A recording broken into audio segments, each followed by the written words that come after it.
And then we do have refreshments upstairs if you would like any. I should be fine. Okay. All right. You said you didn't have a laser pointer. Yeah, usually I like to use my hands, but Gotcha, yeah. Okay. All right. And then to turn on the mic, it's just underneath that flap. Push the buttons on the side and then hold that down. Okay. Is that on? Yeah, so this is on. Okay. And then just pull it down to turn it on. And I'll be back down again to let you pick everything up too. Okay, So. great. All right. Is there anything else you need? A bottle of water or anything? Should be good. Okay. Thanks. No problem. You're very organized. I try to be.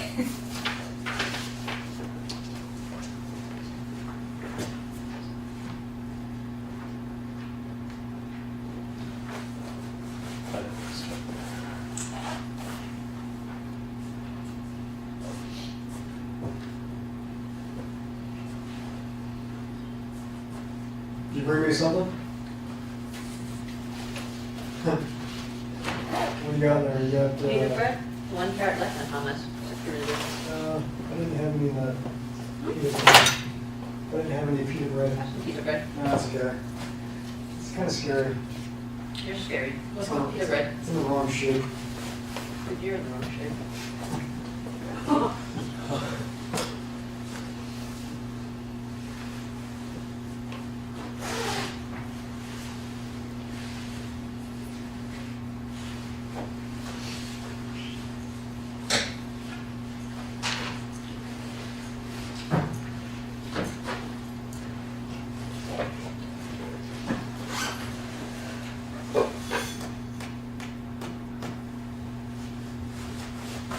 May 1st at 10:30, right? 10. Oh, I thought you said 10:30. I forgot. I can't think about it in that much detail. I Hey. don't have feedback for everybody. Back for council. But it is. I'm Dino. I'm Jeff. Hi. Nice to meet you. So you made it before me. Yeah. Right, so I totally forgot that we actually had the cookies and things like that before the colloquium. Oh, it's fine. I heard from some students and stuff, but I had a big lunch, so All right. yeah. Cool. Yeah. So Well, you'll educate us about what's Uh, important these days. hopefully, yeah. Hopefully, I got the right level for the talk. We'll see. So, yeah. So I based on some slides I've given to less technical audiences, but I think the problems are still relevant. And then I added some stuff to that. Will you tell us if the Facebook stuff affected the elections? No. Am I supposed to tell you? I don't know. Well, You're the only one who can tell. yeah. So I was talking about this in my DataMine class just yesterday, and Oh, you did? we were talking about like these influence networks on the internet. I don't know. It seems to me like you can't say definitively. You don't have the data to say definitively whether it swung the election, but Right, exactly. it's clear that there's been some. They've been influencing how people interact. Right. There's this idea of like spam in your email, right? Mhm. And you probably noticed over the years it's gotten better, it's gotten worse, it's gotten better. And right now it's pretty good. Yeah. Right there. I use Gmail. don't They just get- kill whatever Yeah. word needs to be killed. Yeah, and so the similar was true for a lot of online content, right? There'd be a bunch of false stuff that would sneak into search results or how Facebook is doing stuff. And Mhm. it looked like they were getting better and better, and now like the other side was trying to force stuff into your feed or your searches seems to have gotten the upper hand recently. So, Oh, I see. right, people have figured out how to kind of get out in front of the AI, which is supposed to be automatically doing these things. Yeah, it's been interesting. So But it's the usual thing, right? So you develop a new weapon, basically there's a new defense against Yeah, that weapon, yeah. and then there's Right, a better right. weapon. And yeah, this has been going on, and it alternates. So I hope Facebook and the likes figure out how to push back, but I worry the issue is more policy than it is on the technical side at this point. Uh-huh. Right. Definitely interesting times. Yeah. So, yeah, like Zuckerberg at Congress didn't make me feel any better about it. All right, I see. Yeah. I see. Right. Yeah, at some point, one of my senior colleagues who lived through all these, like turmoil back in USSR and things like that, said that like your generation is a bunch of retards because you didn't have anything important happen during your lifetime, like no war, no conflict, nothing. So like you guys don't even know like what friendship means and things like that. Right. Like a year after that, like everybody, I'm Ukrainian. There's like a war back home and there's this stuff. So, oh yeah, that must be. At least that guy is not just me. Okay. We lived through some serious times too. So. Yeah.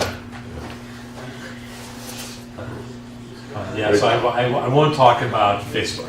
Right, yeah. More on the scientific side of Sure. side of things That's than the social the best, influence.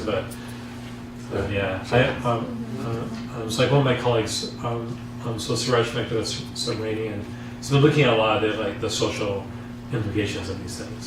So he knows more about that, and kind of gleaning off of him. Okay. No, that works. Yeah. Science part is fine. Yeah. So yeah, people will start kind of showing up closer before.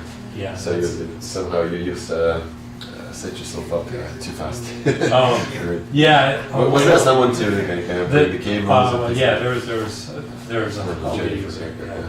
And then one of the students he's in my class, and he was gonna meet me about his class project now, but he didn't show up here. Oh, I see. Maybe he's looking for me upstairs. Was that a graduate student? Yeah, so Kevin McCarthy.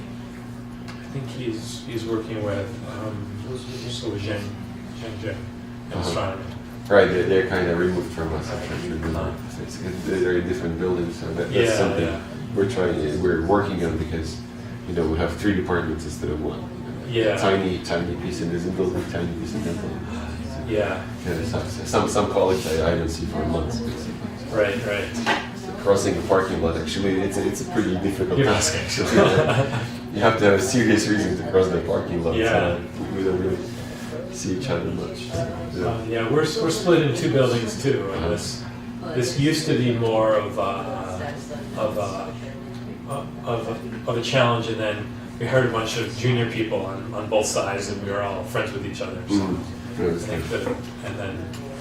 so the chair moved from that department to sit in the chair's office in the big building. So I think it's going to. How big are you guys actually? How big is the school? We've got about 40 tenure track.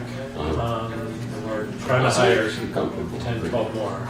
Okay, so you're expanding. Right. Yeah. Oh, you had trying research. You had research this year too, right? So.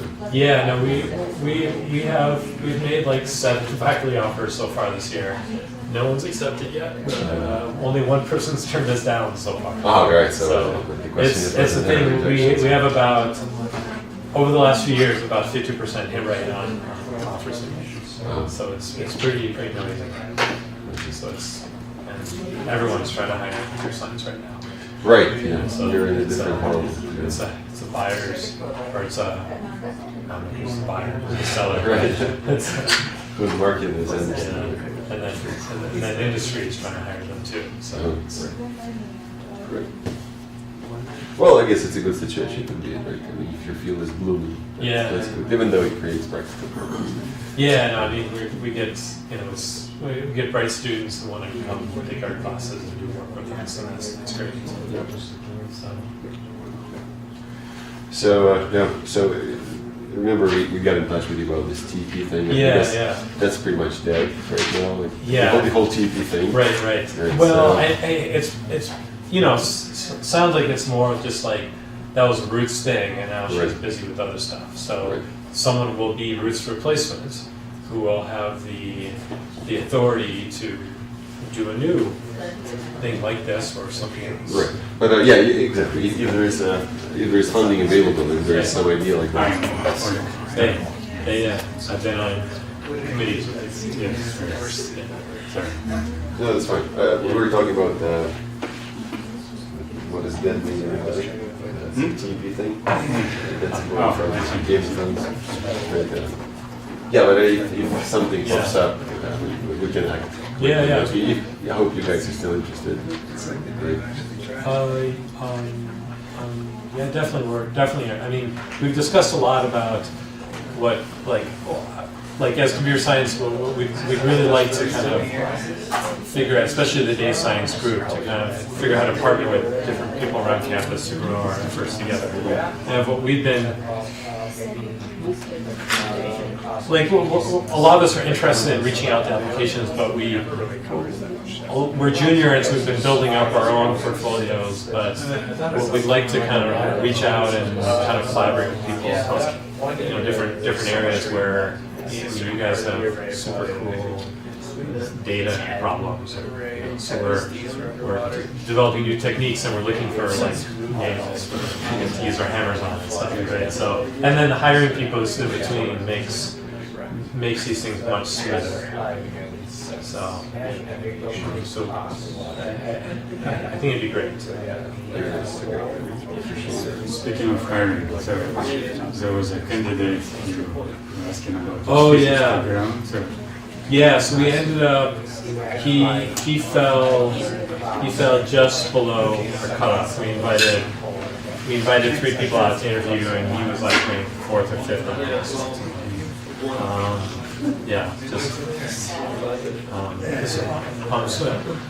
So we didn't end up inviting him out to interview. So I'm not sure what happened to him. I'm guessing he'll get a job. His CV is good. Yeah, so it's too bad. I have 7 offers out. 7. I think, and we just voted to make two more yesterday. How big is the faculty? We're 40. But You we went almost 10 and one. well, we're not expecting to have them all accept, right? We would be, but we could have them all accept. Yeah, the state told us last year to hire 10 more faculty. And we already had a couple of people leave, so we had 2 open lines already. So they also want us to kind of double the number of majors we're producing. Right? So hopefully adding 10 faculty is enough to double the number of majors. I'm not sure how their math works out, but mostly we're trying to do all of that. I went Harvard. What we could have, in theory, we could have made more offers.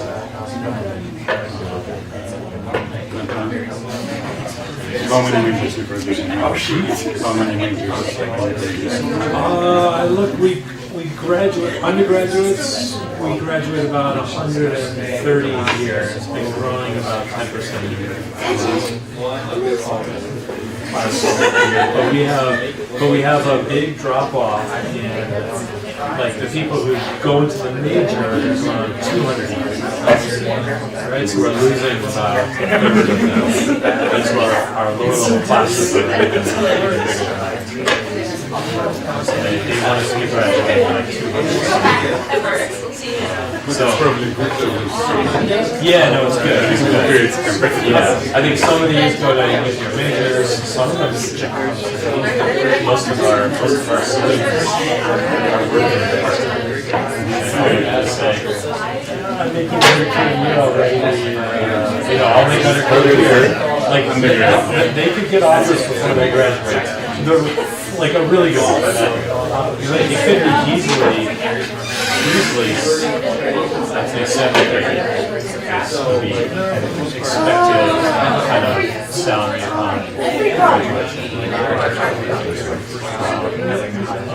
Maybe not all good ones. So I'm not sure that it's at least 50, and I'll say I would hope they're going to accept it.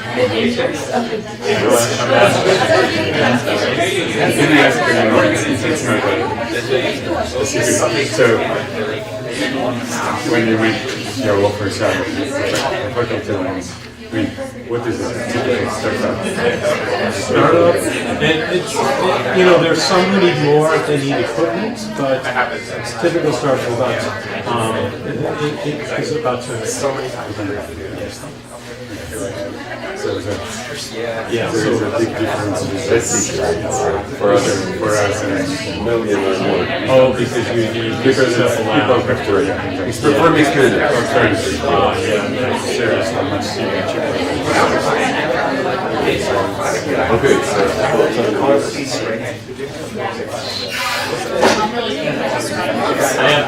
Krista. Committees in your room?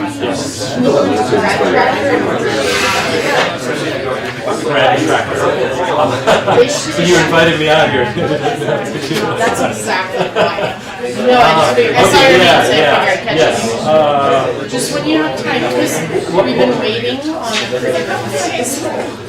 Why don't you send an email with the names that would help? We've kind of developed our own in-house system where I approve it and then someone goes through it. So I still get the email reminders from our students.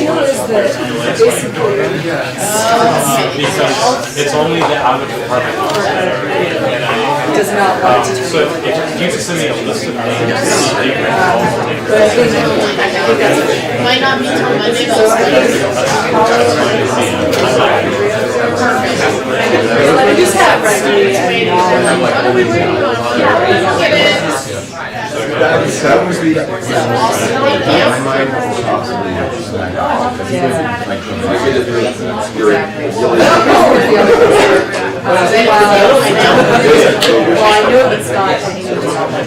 all right, pass this around, make sure it gets back in my box at the end.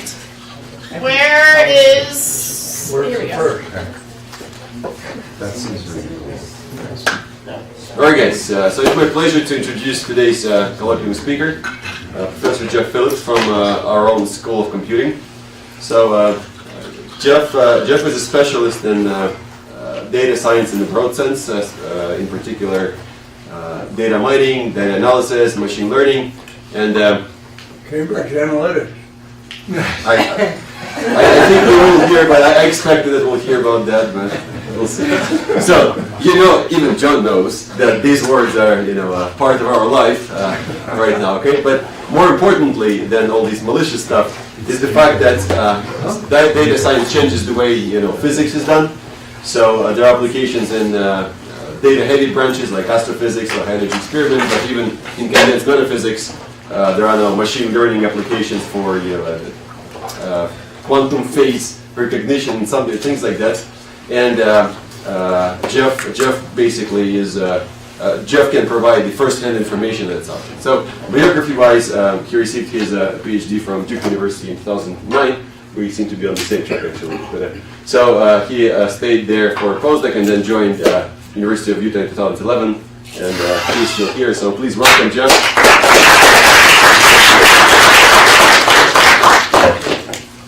So thank you for having me out here. So I'm going to talk about kind of data science, and I'll start a little bit from the history of how people have thought about data and organizing it and using it for science. Then I'll talk about some of the kind of large challenges that have been facing this area of data science since it's emerged in the last probably only like 1 or 2 decades.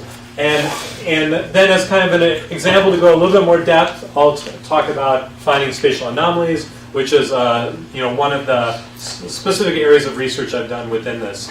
And it'll hopefully give an illustration about where some of these challenges come up and how there's some solutions to them. So most of the talk as organized, at least especially the first part, will be fairly high level, and I'm happy to go into more details. So feel free to stop and ask or object if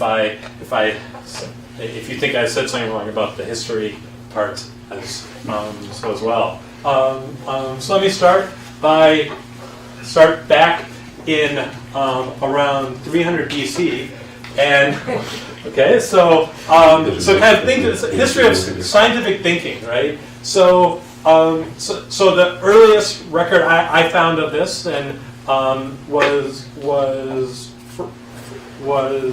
from Epicurus, and it was kind of an axiomatic thinking of that you have one thing that you know is true, and then it implies directly something else. And there's these kind of laws and rules that you could base everything by.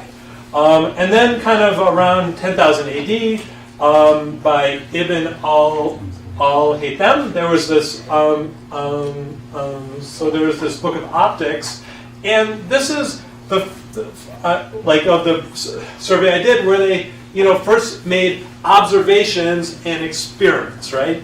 Both of these observations you can think of as like a precursor of what we now talk about as like data, right? And experiments are things to try and generate this data in some sense, right? And then, so this was introduced more in like mainstream Europe with Robert Bacon, and this he kind of added this hypothesis in the cycle of observation, hypothesis, and experiments, where you kind of loop these things together.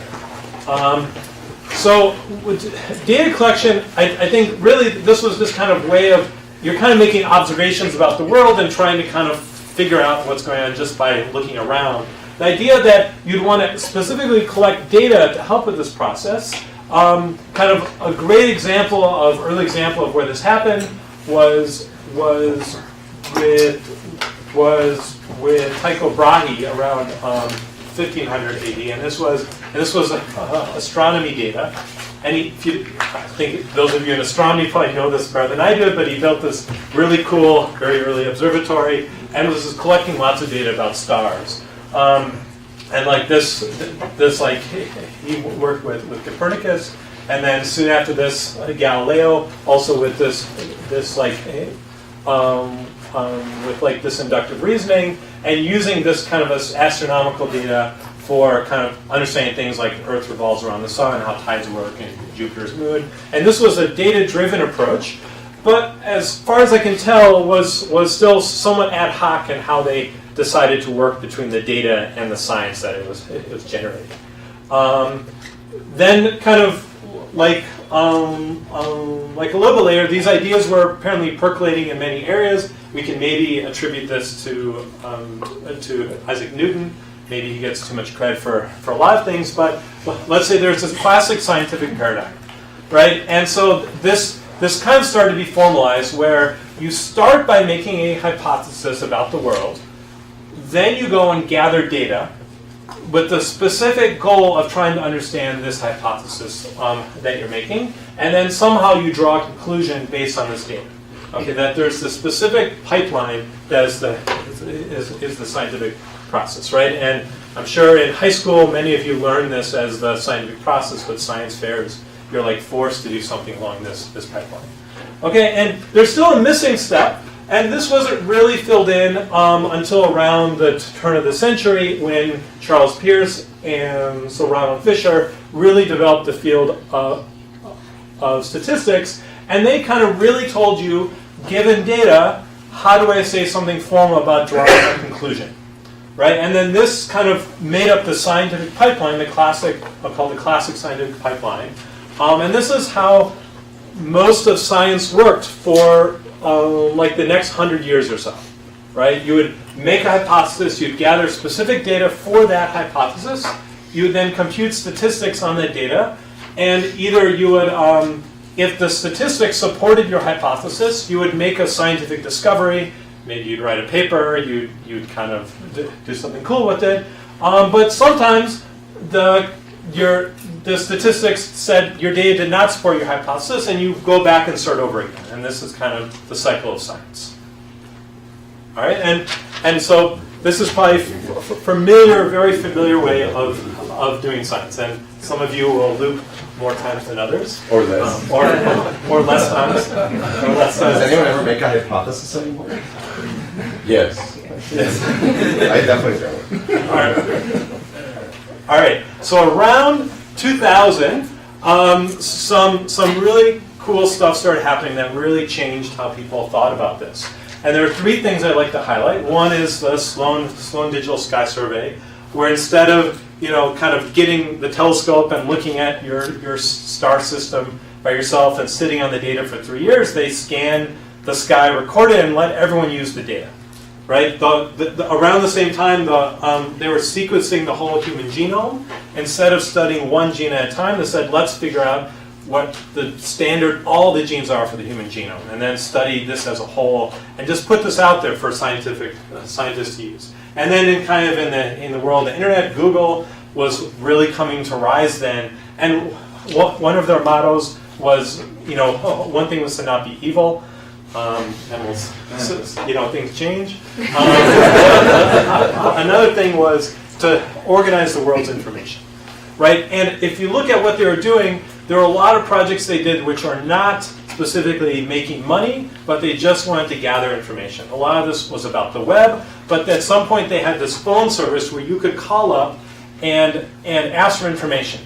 And they would try and automate this, but then they would try and provide this. And this cost them tens of millions of dollars a year. And people didn't know why they're doing it, but they collected all this voice data, which then they owned, and then they trained it for voice recognition, right? They were just trying to gather all this data and kind of organize it for their purposes, for selling ads, right? The greatest minds of my generation have figured out how to sell ads, right? So, all right, so around 2000 this happened, and so this is a different source of data. I was no longer back here where you gathered for the specific hypothesis, which is necessary for the statistics to work the right way. But now I have this data set that's just sitting there. Someone else has collected it. And so there's a new pipeline here. And now the next step is somehow providing either data reduction to some working data set or somehow having fast access to this, like efficient servers and database systems that sit on top of here, so I can work with this enormous and noisy data, and maybe get to something cleaner and smaller. And I'll talk about some course sets and sketches a bit later. Then the next step is, once I have some hopefully good working data, is to apply data mining and machine learning on top of this. And this is basically now finding hypothesis and doing statistics at the same time. I want to search over a space of all hypotheses from some maybe restricted class of hypotheses and find the one that is going to be statistically significant. Right? So instead of trying them one by one, I can just automatically search over all of them. Maybe not all of them, but some class of them.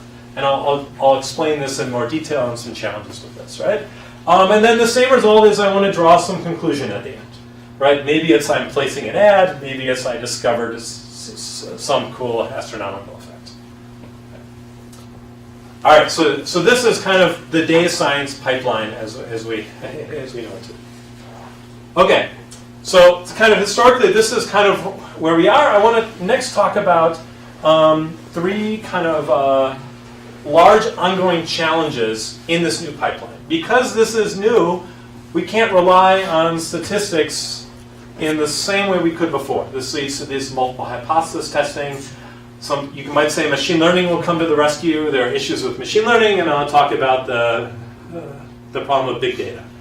Okay, so let's go through. So who's heard of the multiple hypothesis testing problem before? Okay, a few of you. Okay, good. I'll illustrate this. Who's read the XKCD comic? Okay, so have you seen this one with green jelly beans? Yeah, so this is one of their best comics, so we'll kind of walk through this. And, okay, so let's see, this lady comes and says, green jelly beans cause acne. Scientists, go and investigate this. And they go and they come back and say, no, it didn't satisfy this p-value condition. It's not significant with a 0.05 p-value. Who knows what a p-value? P-value? Okay. It's all right. It's a good audience. So p-value, like the lower the better. Okay. If it's less than 0.05. Like it to be big. Well, okay. If you don't want it to be significant, you want it to be big.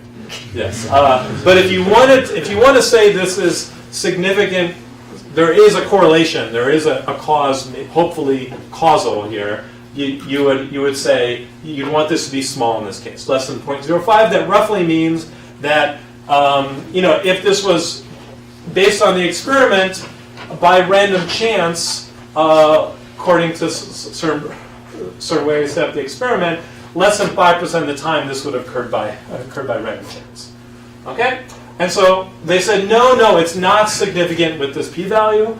But then this lady comes back and says, well, I hear it's only one color that causes acne. And they're like, well, okay, let's investigate more, they say, well, with purple jelly beans, it's still greater than 0.05. It's not significant. With brown jelly beans, not significant. With pink jelly beans, not significant. And we'll do this like 20 times. Okay? And if you notice, there's one of them here, the green jelly beans. They say, oh, it's less than 0.05. Right? So then they write a paper, gets in the newspaper, green jelly beans linked to acne, 95% confidence. Right?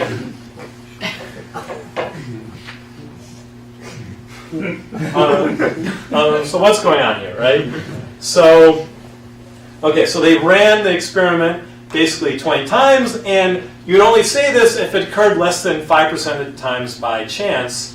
Well, if I run it 20 times, I expect roughly one of them to occur by chance if it happens only 5% of the time. Right? So if you do a bunch of these different hypotheses on essentially the same type of trial, then one of them could have this happen if the p-value is sitting right at 0.05. So this is kind of to be expected that you would find this if you ran this 20 trials. Okay, so this is a cartoon, right? This probably doesn't affect anything. Green jelly beans probably don't actually cause acne, so don't worry if you're a green jelly bean fan. We know they do.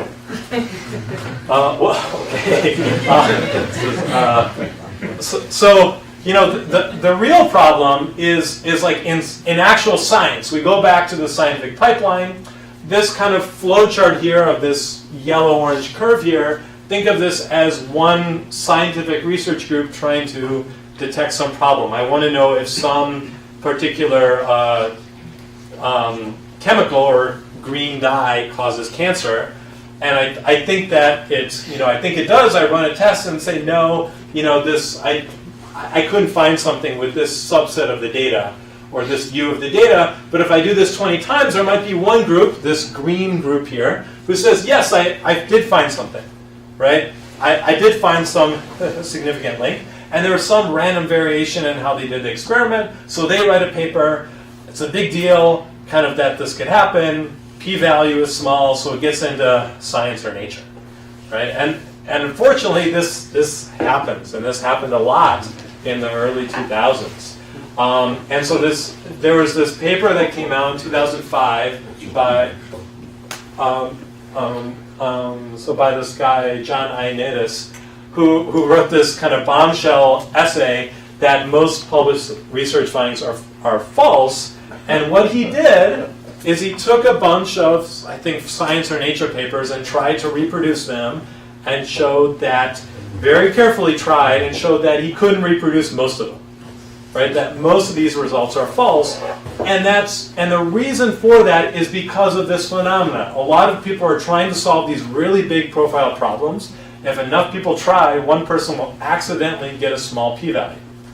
Okay? And so this was like, in certain parts of science, this was a crisis. Right? There's some will say, okay, so if you know like statistics, there's this thing called this Braun-Ferroni correction. Right? And what this works is say, well, if I know that I'm going to be making 10 hypotheses, I basically need to divide my p-value by 10. That's roughly how it works. That I need to say it's going to be significant. And this seems like it might kind of work, except if I think about only at this working data part, and now this data mining machine learning is kind of searching over a space of hypotheses. I could be implicitly searching millions of hypotheses. How do I properly do this Braun-Ferroni correction? It's not clear. Okay, so if you're setting things up in this more classical statistical way, you might be able to do this. And there were these huge industry where people tried to say post the experiments they're going to perform in like some way that's encrypted, that they will so they don't let other groups know that they will do this, but after they run them, they will unencrypt them, and someone will see that they ran this and be able to, change the p-value needed to say if something is significant. And so some parts of science have started doing this because it was so much of a problem.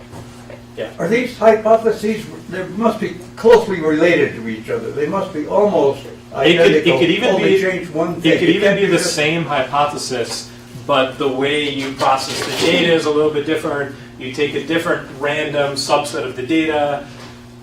It could be pretty minor things. Like you have a grad student in the lab who's doing some pipettes of something, and you know when you drip, it's slightly different how they do it.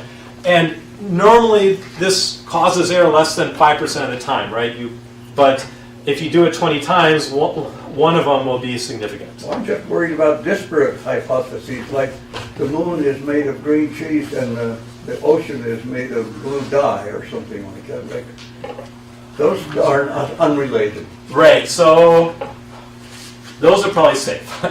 Okay, so I mean, I'm not going to assemble a million of these totally unrelated hypotheses. yeah, so this was really a crisis in this whole high-profile, high-impact part of science. If you have something that could lead to a cure for cancer, a lot of groups around the world are going to be trying to do this, right? And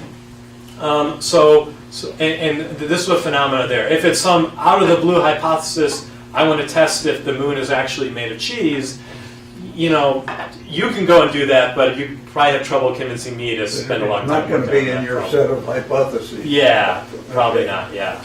I'll explain what I mean by, I'll go through more, and you'll see examples of searching over the space of hypotheses, and it's more of a, usually this is more of a mathematical construct than you make these like the moon is made of cheese, it's made of apples, it's made of meat, something like that. It's more of, you can formulate a mathematical hypothesis space and search over these. Okay. Okay, so I'll show a couple of examples of those, one in more depth. Yeah. All right, so this is definitely a problem when you use classical statistics and p-values, but most people in data mining and machine learning do not use hypothesis testing, do not use p-values, right? We've kind of developed a separate way to look at this problem called that's called cross-validation. Okay, so who's heard of cross-validation before? Okay, good. So cross-validation is a different way of looking about this, where the idea is I have a lot of data, so I can make some hypothesis. I can split this up into a training part and a testing part.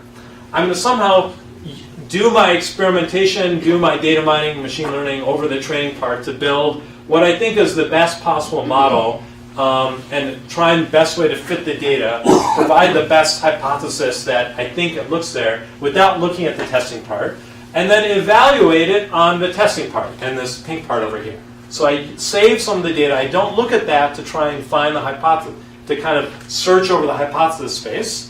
And then I only check how well it performed on the data I held out.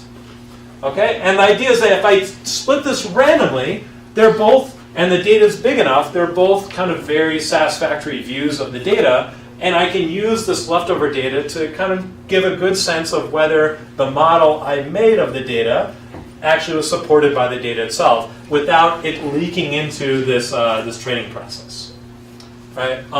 And so this can be done independently, and this random split kind of avoids, because there are lots of random splits, it kind of avoids this multiple hypothesis testing problem largely. Okay, and so most of data mining and machine learning look at it in this view of the world instead of the p-value view of the world. Even if your data is not very homogeneous, and you have, for example, picking velocities of a planet around the sun, for example, you just have velocities of positive values, right, and not the other ones like coming back, right? And when you separate the data, you're going to just have a lot of these positive value velocities, and you're going to miss the older ones. So when you're going to test on that. Yeah, so in some cases it's a bit challenging to figure out how to split it up into the test and the training set. Each of the data point, you need to think of having a large number of data points, thinking rows in a table, and think of them that each one, the simplest thing is each one is kind of an independent observation of some phenomena. So if I split them randomly, I should get good coverage everywhere. And it should be big enough that if I hold out 20%, 20% is still a lot. Okay, if your data is like is instead not randomly drawn from the same distribution, not independent draws, but they're kind of covering some spatial area. It's trickier to do this, and there are ways to do it that are beyond what I plan to talk about. But there are ways to try and build this sort of idea into these more dependent structures within the data you have. Okay, so this was this multiple hypothesis testing. I said, okay, machine learning uses this. There's a problem with bias in machine learning, and so let me try and start by explaining what is machine learning. Okay, so how many people know what machine learning is, or think they kind of know? Okay, so I'll re-explain it a little bit with ducks and some llamas, or I think these are alpacas, not llamas. So these ducks and alpacas, and so say I've got a new data point over here, and I want to guess. Is this going to be a duck, or is this and is this more likely a duck, or is it going to be an alpaca? And you probably guess it's going to be a duck. It's probably going to be a duck.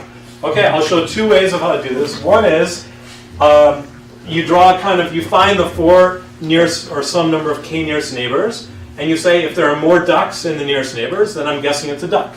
This is a k nearest neighbor classifier. Right? If it was over here, you'd have more alpaca over here, and you'd guess it's alpaca. Right?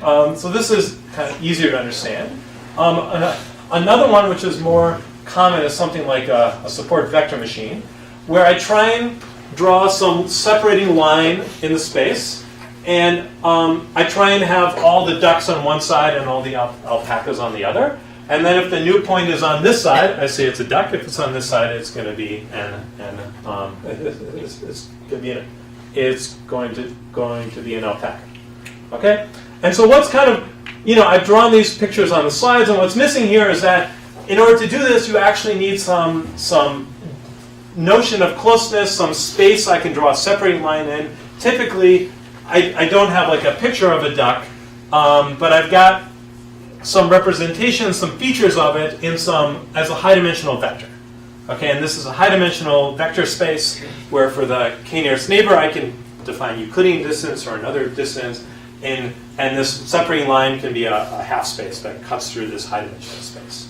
And it really doesn't matter too much if it's really high dimensions. Does it have to be a simple surface, or can I just draw that any way I want to? So that's a good question, and so if it's really high dimensions and you don't have a lot of data points, you probably want a simple surface actually. Otherwise, you'll tend to kind of often you'll overfit. Okay, now that's and I'll come back to this in just a second. Typically, how this is computed. Is that there's a mathematical formulation of how good does this line do of separating. You want all the alpacas on one side, ducks on the other. This is a mistake. And I want the mistakes to be not too far from this line. I can set up kind of a cost function over all possible classifiers. And then I set this up as this blue cost function.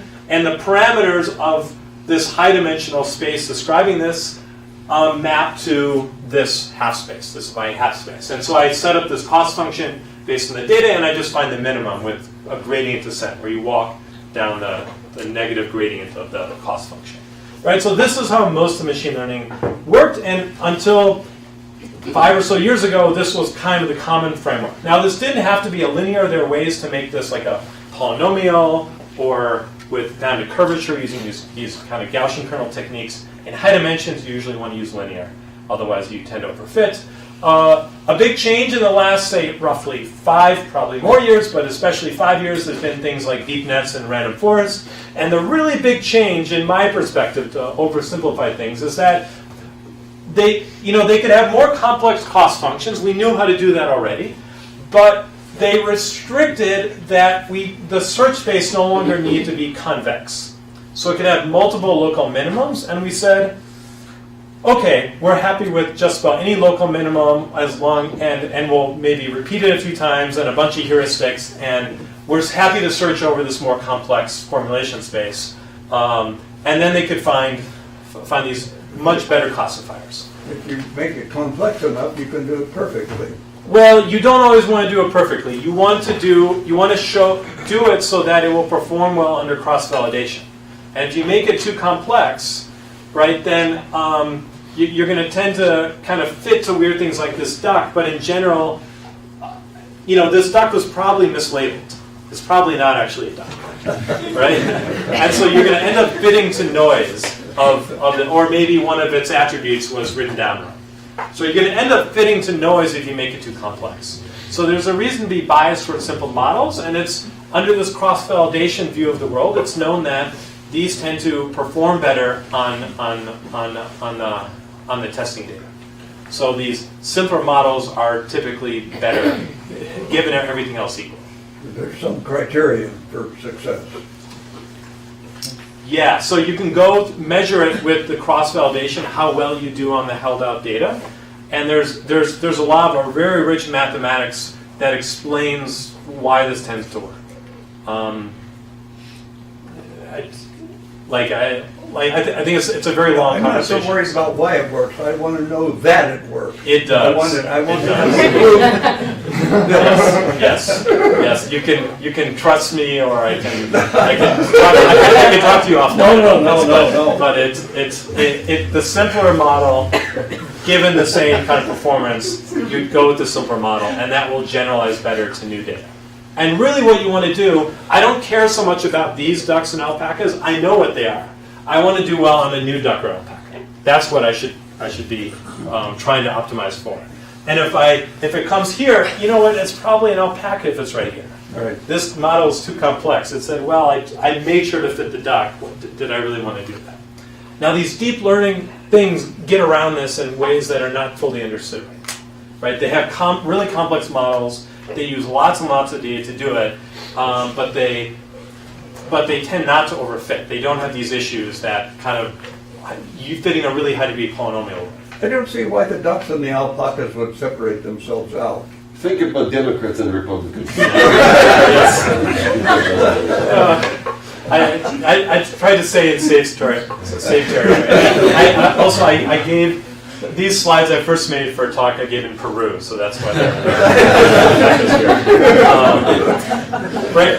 Okay, so speaking of Peru alpacas, right? Okay, so let's say I go back and I look at this data and I'm fitting this linear classifier. And I've got Peru alpacas and these U.S. alpacas, and I've got fairly well distributed data. And then something changes.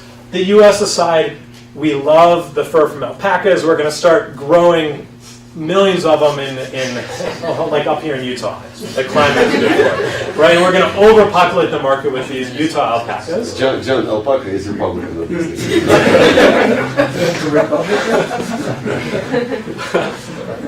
All right, so or possibly not even the Republicans online, right?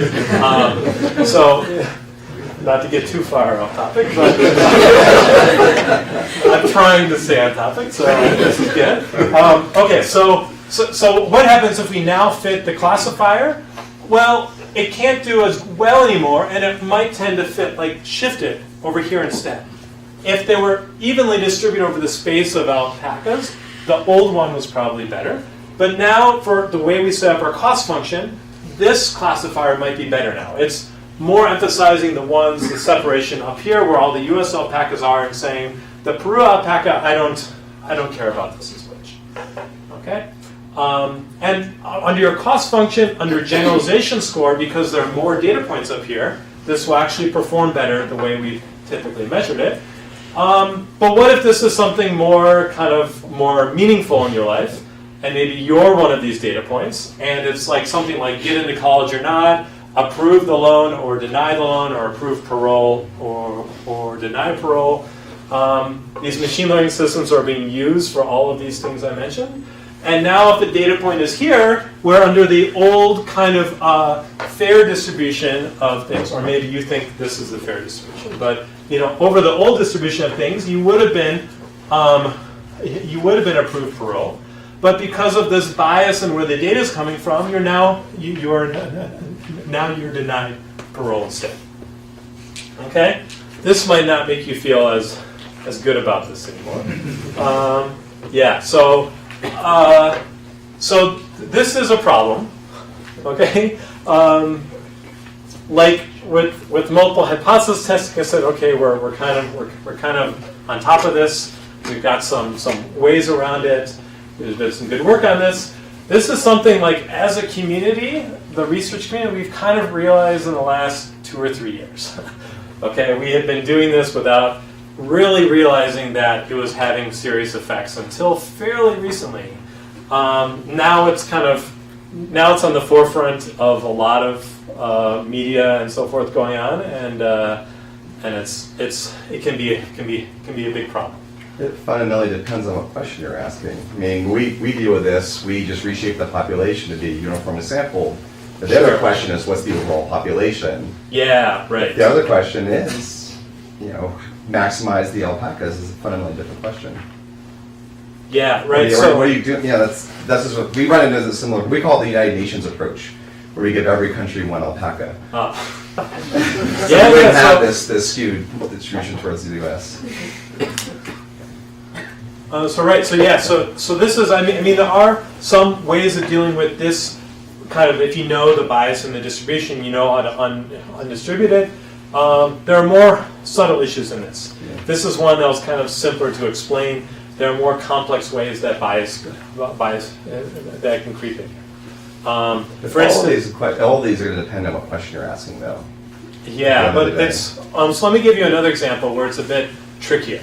Okay, so let's say that I want to base my decision to deny or to approve parole based on when I've given parole in the past. Did that person did this person have a crime or like recommitted it, right? And so what happens is that data is skewed towards people who you gave parole to, right? And so this kind of subtle. Or another thing is where are police departments sending their police force to look for possible crimes? They look where they found crimes in the past. They found crimes in the past where they put the police officers, right? So then you just keep finding more and more crimes. They're like, whoa, right? But it kind of, you start off biased in one way, and then it kind of gets into your data, and it's hard to untangle these things, right? There's kind of a lot of more complex scenarios that we don't currently know always how to deal with these. How can you know there's bias unless you know the absolute truth? That's definitely a problem. I don't know if there's bias. We're just using this red line. I don't know if the right line should have been over here. I don't know, right? So I may not know how to give one nation every alpaca. But you want to judge that you've got bias and throw away that process that's right. biased. So how do you know? I would love to do that. You're right. I'm not saying I have a solution for this. I'm saying that you can demonstrate the effects of this by taking one formulation, applying bias, put biasing in the data, and observing the effects. Oh. If you do that, you can observe these effects. Now, if I just have one data set where I apply this, I don't know how to undo that necessarily. Right. Now, there's some approaches which are making progress. This is something we've only looked at for really a couple of years, 2 or 3 years now, intensely as a community. So I've hoped we'll come up with some good solutions, but some things we may not be able to solve. I don't know. So, would you say that's like you have algorithm that's trained on one particular judge, and that judge happens to be racist? So then you find that that's biased towards particular races. But then you look at all judges, and you say, well, that's how you figured out that one judge was biased because you looked at the entire data set. But if the entire system's biased, then you would never detect that. Yeah. So these are some of the problems we're facing, and like there's algorithms that are deployed that are given to judges that they can put in information about the person coming up for parole. They'll give them a recommendation.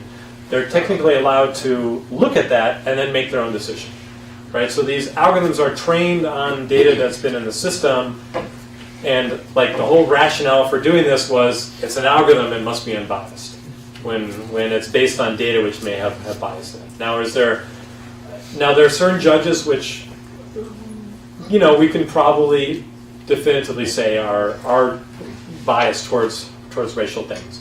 For others, it's less clear. For others, it may not be intentional that they're doing this, right? But a little box is telling them you should deny parole to this person based on data, and they might follow that, even if they aren't actually internally biased. They're just following this advice.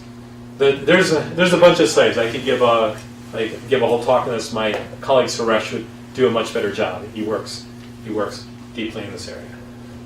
But this is a very interesting current active research area. All right. Okay. Let me move on to the last kind of challenge topic, and we'll see how far we get in the in-depth study. But okay. So the next part is again something I think we have a bit more of a handle on as a community, and this is dealing with noise and scale in the data. And there are a couple of approaches to it. One approach I'm going to talk about is kind of addressing the scale, and this kind of mixes in with the noise in the data by allowing some tolerable amount of error when you're doing this computation. You say the data is noisy. If I'm off in finding the optimum classifier by a small amount, that should be okay because I don't really trust the data anyways. Right, and so the goal is to kind of set up some trade-off where I quantify the error, the smaller is better, and kind of the size is like inversely proportional to this. Maybe linear, maybe it's like quadratic or worse. Okay, and trying to understand how this works, and then figure out, okay, maybe then I can reduce the size of my data set, and then everything runs much faster because I know I don't have too much error. Okay, and so a quadratic trade-off would be much worse than a linear trade-off. Okay, so in general, these are called course sets and sketches. And the idea is you've got some really big data set. A course set would be a much smaller one, say the blue points or the red points, that preserves the shape or like the density of this data set. And there are these sketches, which are kind of these more randomized kind of things we're dealing with high-dimensional data. So the kind of the rationale for doing this again is, it could be that a matrix inversion may take n cubed time, so you just want to reduce the size of n.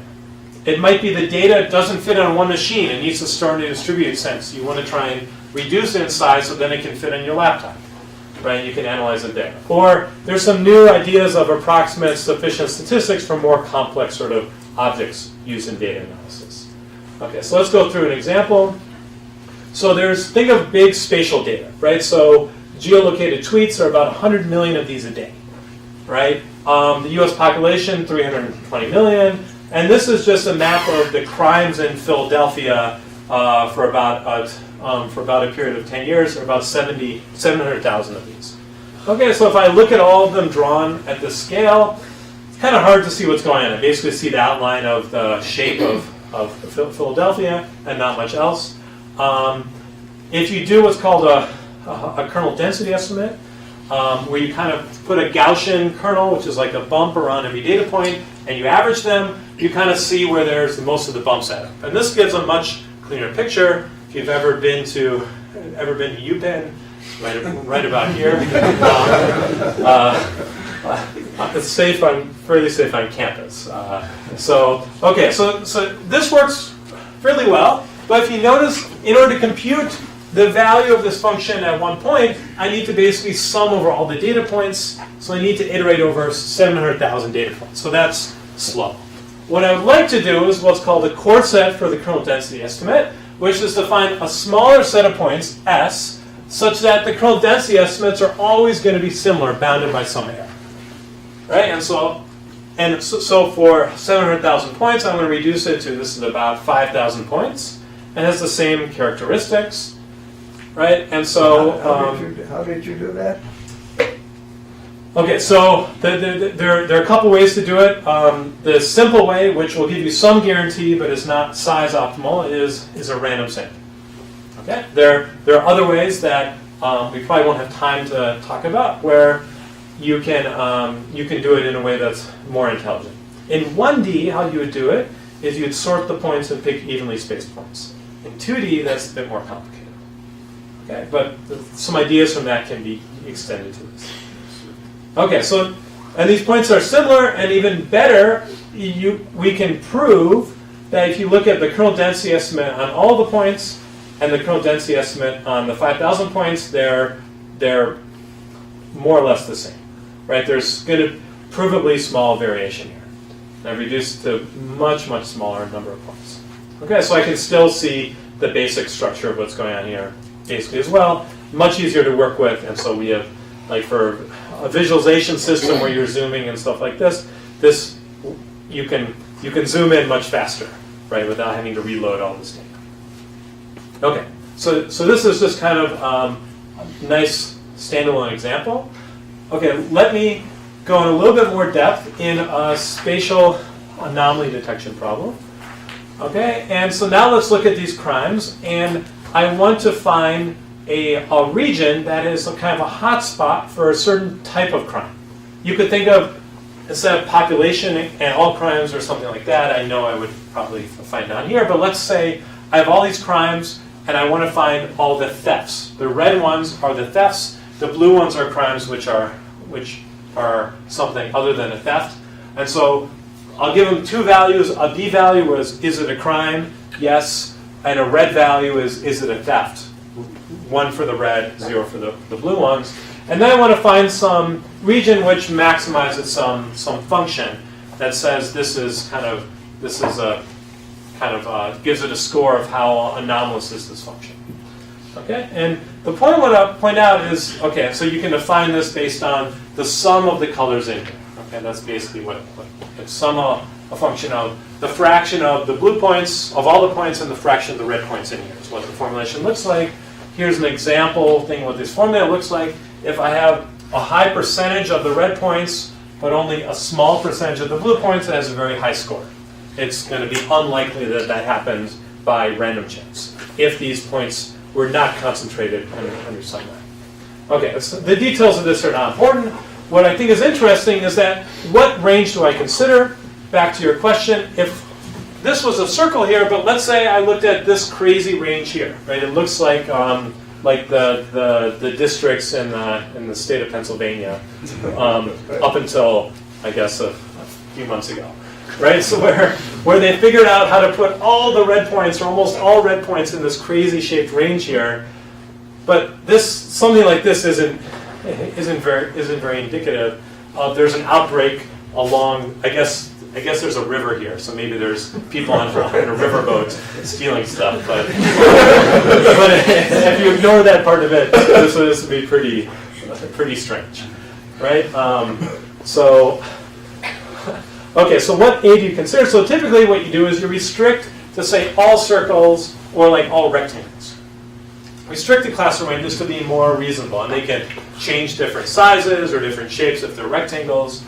Okay, and there are two nice things about this. One, it's simpler, so like the linear half spaces instead of the polynomial ones, you expect it to generalize to the data you haven't seen better.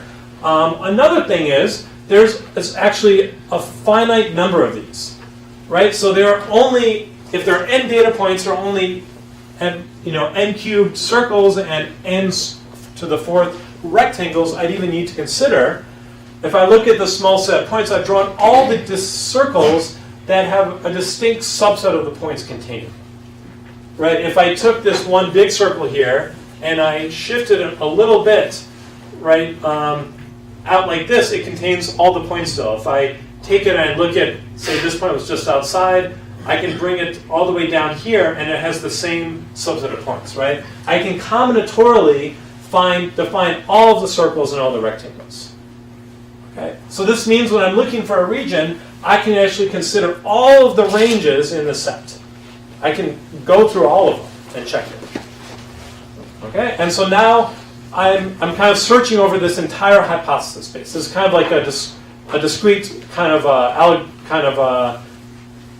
connection to this machine learning continuous function space of these separators. But again, there's the similar sort of combinatorial view of that, but that's typically not how that's set up. Okay? Okay, so I can search over the entire parameter space. The problem is that n cubed for big data takes a long time. And so there's a popular software for doing this that came out in the 90s that a lot of people use. It's been detected some various outbreaks of diseases. It doesn't scale too big. It kind of starts growing up polynomially, and they usually don't run it on size more than 2,000. It just takes too long. Okay. Okay. So what in my research, one thing we said is, there's one more part to the story. We don't just want to use, even if we find the range with the maximum score, do we want to say that the score is actually significant? We want to do something like, in this case, we're going to do something like a p-value again, where what we're going to do is we're going to randomly place the red points down, just randomly place them on top of the full data set, find the maximum here, and we calculate all these 1,000 different scores, and then we say if the score we found on the real data is greater than 95% of these, we'd say it's going to be significant. You can change the threshold, right? But this is called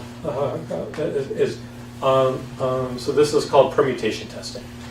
Okay, and so it's kind of give you a reasonable sense of how would I have found something to score likely if this data was thrown down randomly, or did I find it because there was some hotspot, right? But that still doesn't take the fact that you've explored a large phase space of possible shapes. Every time through here, I'm looking over the entire parameter space to calculate this value. Oh, so out of the whole space, you find 79%? I'm not checking the same circle on all of them. I'm searching the space. Okay. Right. So what this means is I actually have to search this space. It takes n cubed or n to the fourth time 1,000 times. Right. So this makes it that runtime multiplied by 1,000. Right. So this is even worse. Right. So this was a cool statistic that was very useful, but it was not scalable. So we said, okay, can we use these core sets to do this? And okay, so just fairly quickly, I'll go through how we did this. We said, well, you could take a sample of these points and then look over the space of all of these circles here. And I kind of realized this a long time ago, and this tends not to work too well. You need to have a pretty large sample to really get something statistically meaningfully accurate, you need way more than 2,000 points typically in order to do this. So we recently came up with the idea that we're going to approximate both the function and the search space, the hypothesis space. So we're going to take a sparser set of data and use this to define the set of ranges we search over, and then evaluate them on a denser sample needed to make sure that the function was accurate, right? So for every range up here, a smaller set, we evaluate it on a denser sample, not the full set. And so this ends up being scalable. So this part is approximating the space of all hypotheses, and this is approximating the actual value of the function. And we can we can prove that if we search over the full data set on the full hypothesis space and find the maximum score, that this will be close to searched over the approximate hypothesis on the approximate function. We can bound this by epsilon. The sparse sample is basically 1 over epsilon, and this is basically 1 over epsilon squared. This is really the thing that has a polynomial growth factor term to it, so this actually works pretty well. Okay, and so is it okay to approximate this range? We guarantee it's going to be approximately close. Is that going to affect the statistics? You can check this with a power test, and what you do is you pick a region, you put down red points at a high rate inside, a lower rate outside, and then you check to see if you can find that region using your approximate algorithm. And you can find it like 95% of the time, and it's defined to this is basically as good as if it was is good enough. If you make the data set larger, you can get higher accuracy and so forth. But this is up to kind of the noise and in which points you choose randomly. Okay, so this basically works, and it's much faster, right? Our algorithm is basically growing linear with the size of the full data set, and it's guaranteed to be close. There's another algorithm that was out there that uses a grid that doesn't have guarantees. There are certain cases where it can be shown to work. Okay. And then we applied. This was just with random sampling. We applied some smarter core sets and faster scanning algorithms, and we can reduce the error even more as a function of time. So with a small time, we can get down to pretty small. Okay, so we can use core sets to do this, searching over this big space of hypotheses. All right, so this was, then let me just say a few final words. Okay, so this was what we talked about, and kind of think of this multiple hypothesis test as kind of finding a hypothesis and doing statistics at the same time, and various approaches with cross-validation. Kind of a lot of machine learning does not have so much of this particular issue. With dealing with the scale and noise of data, over the last decade, this kind of big data, you've heard of this thing. As a community, we've made a lot of progress on this, both on the core sets and sketches side, which is kind of my domain, and also on building these big database infrastructures, Hadoop, Spark, stuff like that. I think we've done great in this area. This bias in machine learning, we're still working on this. This is still an issue. And this really has to do with, is the data you're collecting, is that data biased or not? And how do you know that? And if it is, what can you do to kind of remove that bias, or at least understand if it's there? So with that, I'll stop.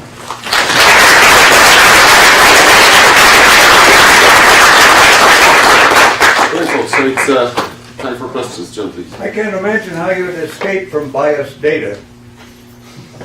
Well, yeah, this has probably been a problem since dating back to like Newton and Fisher and whoever else, right? How did they know that they didn't have biased data? Now, they could collect their data themselves, and maybe they could be a little bit more assured about it.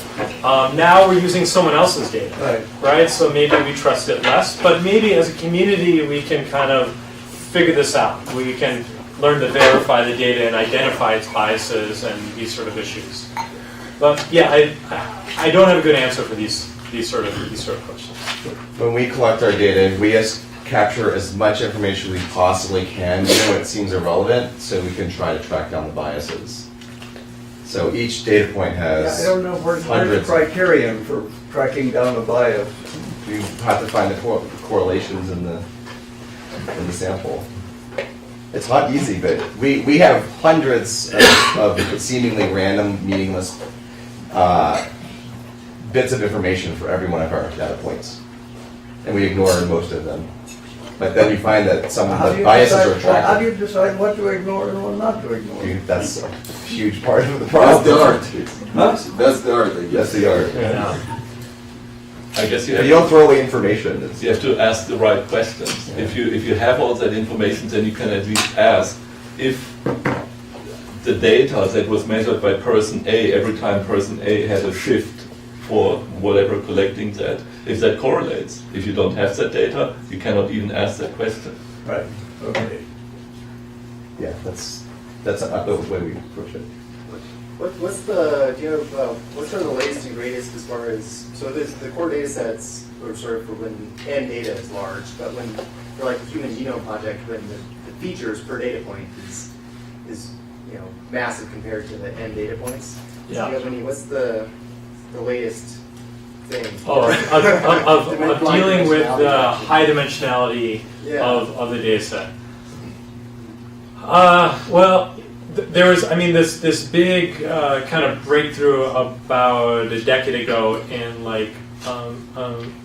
so using ideas like compressed sensing and it's like the lasso algorithm. And what this does is it puts it introduces a bias into your cost function that particularly biases towards having a sparse solution. And so this is different than bias in the data in that it biases towards something that tends to generalize better. And what it does is it says, I try and make a model with having kind of, say, put coefficients in front of most of the data points, which is 0, which effectively means I ignore them. This was about a decade ago and really had a large impact. Since, in the last few years, almost any big breakthrough has been using deep learning somehow to analyze these things. But there's a lot of art to doing that right now. So you have to instead of making hypothesis, you have to set up your deep learning framework in a very specific way in order to get this to work. So we moved the hypothesis making to setting up your deep net architecture. And I'm not totally sure that that's completely better yet, but it seems to be working in many real world applications. We just don't totally know why. In that domain, there's not been like a huge breakthrough other than the lasso compressed sensing, like about a decade ago. Yeah. So besides astronomy, the community that has been using lots of data for quite some time now is high energy experimental physics. The LHC produces many petabytes of data in a day. Yeah. And so there must be some useful communication between high energy experimentalists who analyze data and your community. Yeah, I think aside from the few of you here who I know, I don't think I talk to too many people at that interface. I know there are some data scientists who work in the supercloud community there, but like I'm not so in touch with those people. But we don't have any high energy experimentalists here. The LHC that are producing those kind of yeah, but like as higher as but in far as higher institutions where there are, if you want to talk to them, we can find you some. Okay. Yeah. I like at this point, I'm pretty happy and a little bit overwhelmed with all the cool problems I have here.